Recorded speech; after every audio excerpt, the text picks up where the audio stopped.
And we're back once again with the Nicomachean Ethics, still mired in the details of Book 6, and moving on to Chapter 7. Now, in Chapter 7, Aristotle starts off clearly by relating Sophia to that grasping of the soul grasping of truth by the soul. So Sophia is clearly composed of episteme and nous. And the soul that possesses Sophia then, so the soul that has the activity, the state of the possession of Sophia can perform demonstrations, and we saw what those were. Those are basically like logic, where you start off with truths, and if you're doing a demonstration, truths will always lead through the demonstration to more truths. So you won't be led astray, but we had the problem of where do the original truths that demonstrations have to start with, episteme has to start with. That was brought to you by nous. So the state of the soul overall that possesses Sophia is got sort of this theoretical, sometimes translated as theoretical wisdom. So Sophia is this mastery of theoretical wisdom.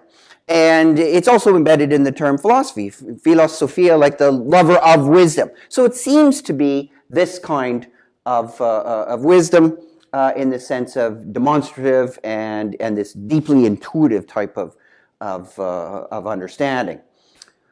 That's a bit of a debate as to whether we should always understand a way, but certainly in Aristotle's view it is, because you notice that we're talking about Sophia in this sense, but and Sophia is always dealing with demonstrations and highest principles, but the demonstrations always have to be, and demonstrations can only be, about things that don't vary, right? Things that are eternal. So Sophia is a kind of wisdom that always works with things that are independent of us, things that are part of nature, embedded in nature, and of course, as I mentioned in previous videos, check them out if you don't recall, nature is a fixed kind of totality with limited space for any kind of contingencies, although they can be there. But the most, or the largest area of the variable, shall we say, comes from us, comes from human activities, and that's going to be the realm of phronesis. Now, speaking of phronesis,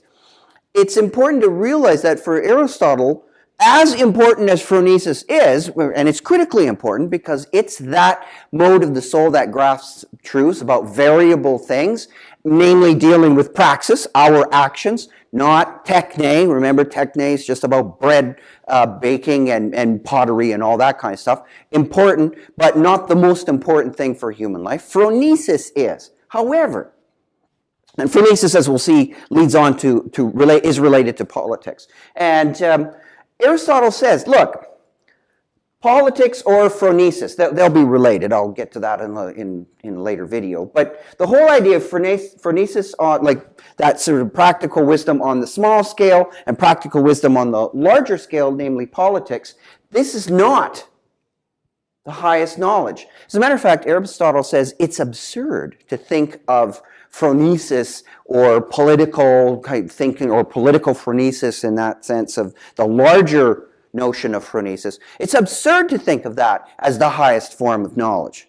Well, why does he say that? Well, it's often thought that the ancients and prior to the Copernican revolution, that when people had the geocentric model of the solar system, namely that geos, meaning earth, and centric, earth-centered. The earth-centered model said, basically, that everything revolves around the earth. Now, Aristotle believed that, too, that the heavens, everything rotated around the earth. And the earth is the center of things. But one should not confuse people who said the earth is the center of things with the notion of the earth is the highest and most important and everything is subordinate. That's not what Aristotle thought. As a matter of fact, very few people thought that. If you look at Dante's Divine Comedy, yeah, the earth is the center. It is clearly a geocentric model, but Dante does not think that human beings are the highest form of being by any means. We're actually pretty low down. And the notion of humanity as being the highest is, shall we say, a misleading interpretation of geocentrism in antiquity and medieval thought. In any case, why does Aristotle think that this isn't the highest knowledge? Why? Why does he think it's absurd? Because humans, and by and large he means men, men are not the highest, and by highest, most valuable, most important, most noble, are not the highest beings. Not by any stretch. As a matter of fact, Aristotle talks a little bit about some of the problems if you do go and think that these are the highest forms of knowledge, that phronesis is the highest form of knowledge.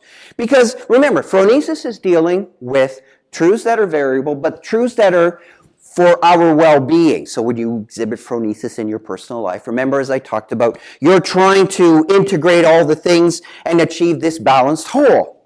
Now, Aristotle, interestingly enough, says, and this is where we can, pause to wonder about the entire consistency of the text, but Aristotle even admits that some of the non-human animals have this sense of well-being about themselves, and maybe in some sense have shall we say, a bit of phronesis as well. So in that sense, it certainly would be odd to say it's the highest knowledge if phronesis can be exhibited, shall we say, by animals in a certain way. And of course, that's going to get into all kinds of trouble with the earlier stuff we said about the soul, and the rational part of the soul is uniquely human. But just putting that to the side, Aristotle is trying to give the argument, give some support to this notion that while phronesis is incredibly important to us, and yeah, we're pretty important, don't think that Aristotle thinks we're unimportant, but Aristotle is very clear that as important as we are, you can ascribe some importance to animals as well, and that they do exhibit some kinds of phronesis like us, so there's the tension in his understanding of animals, but that we're not the most important thing. So phronesis, there would be different kinds of it. So if there's different kinds of it, it can't be the highest. There isn't a single sort of highest phronesis, even amongst the different kinds. So if there's going to be something that's highest, it's going to be what seems to be the presupposition of Aristotle. And this largely you can find in his metaphysics. It would have to be singular. So he's very Platonic in that notion of some kind of way of thinking or whatever. If it's going to be the highest, it can't be different in different species as something like phronesis would be. So there's that notion of why, because of its differences and it's with humans and other species, why phronesis can't be the highest. Then again, as I said, Aristotle is very clear that even though he's got a geocentric model, human beings are not the highest. And so his other argument is saying something like this, that the non-humans aren't the highest. As a matter of fact, you can look around, even visually, and see something that is more divine, according to Aristotle, than we are. And that's simply when you look up, as he says, at the heavens at night, or even during the day. Because what do you find? You find sun, moon, stars, etc., etc. And Aristotle regards those as the visible elements of divinity. So according to Aristotle, and if you dive into his astronomical speculations, the stars are more divine than we are. The stars are actually probably, from what seems to be, according to Aristotle, they're more intelligent than we are. They are higher levels of beings. They are celestial beings and more advanced in the order of things. So, Sophia, in this sense, is going to be the highest. Right? The highest form of knowledge. This one, phronesis, it's important, but it's not the highest form of knowledge that we have. All right. So Aristotle then points out that, phronesis is important, but Sophia is higher, and then he relates a couple stories about some ancient, well, even more ancient than Aristotle, thinkers, and we have Thales, for example, who is regarded as a great thinker. You take courses in the pre-Socratics in university usually start with Thales talking about water, and he was one of the first philosophers, probably not the first, but one of the first to really move away from deistic conceptions of the world, or primarily deistic conceptions to explain everything, and to try and move towards maybe more materialist types of explanations. And so he thought something that was very primary in terms of a substance was water, and he tried to explain what he saw on the basis of different manifestations of moisture or water. And that's actually, you can find that in a lot of traditional forms of literature and philosophy, the importance of water. And as we know that scientifically today, it's extremely important for life in general. But what Aristotle points out is you've got Thales, who's this great thinker, regarded as sort of more or less the founder of philosophy. Well, Aristotle doesn't mention this, but there's the old anecdote that he supposedly was so deep in his philosophical musings and he fell down a well. He wasn't watching where he was going. And there's I think the takeaway from this is that he would have be someone, as Aristotle says, possessed Sophia. So he's over here thinking about demonstrations, grasping the highest truths, but he lacked more or less phronesis, and falling down a well is probably an example of lacking a little bit of phronesis, and certainly is what Aristotle is regarding as a kind of lack, but he's a brilliant thinker. So Aristotle wants to keep these separate. So a lot of the discussion in the last couple of chapters in Book 6 has been to distinguish the various kinds of the graspings of truth from, as we've seen, there's 5 of them, but mostly to pull apart this notion of Sophia and phronesis. And so far, it seems that eudaimonia more or less seems to be linked quite a bit with phronesis, but as I mentioned in a previous video, we're going to see Aristotle introduce more and more this idea that eudaimonia might be closer and more linked with Sophia rather than phronesis. But we'll get to that a little bit later. Now, last couple of things I want to mention about this notion of phronesis is that, again, unlike Sophia, phronesis deals with variable truths, variable objects and the truths of them, so they're variable truths. It also is something that's deeply concerned with the practical, far more concerned with the practical than Sophia, right? Because it's not a concern with the practical ideas of life, although in other places Aristotle does defend Thales, saying that his knowledge of a variety of other things about nature enabled him to generate wealth. So there is a practical dimension. But Aristotle is just saying, purely in a theoretical examination in terms of grasping truth, Sophia is largely concerned with non-practical things, not things of ordinary human experience. Whereas phronesis, of course, it's all about ordinary experience. And Aristotle says that even in phronesis, you have to be careful because it is more or less, we could say, internally differentiated, which is just a fancy way of saying that it has some parts. And the parts of phronesis, Aristotle tries to illustrate with this rather simple example. As you pick up more experience in life, and you, shall we say, kind of developing your phronesis, getting better at that, you're really combining the particular and the general. So you could be very good on more abstract notions that would have at play in phronesis, and not so much on the practical ones, and be less successful than someone who knows more of the, shall we say, more individual and particular elements than the larger abstract ones. This is his example to unpack that. Gives a simple notion of knowing, what's good for you in a dietary sense or a nutritional sense. If someone knows basically something like, and he talks about eating meats, right? Well, chicken is wholesome. So if all you really know is that, right, that's a very particular type of proposition. Chicken, of course, is a light-colored meat. So Aristotle says, the light-colored meat chicken is wholesome, so I'm going to eat that.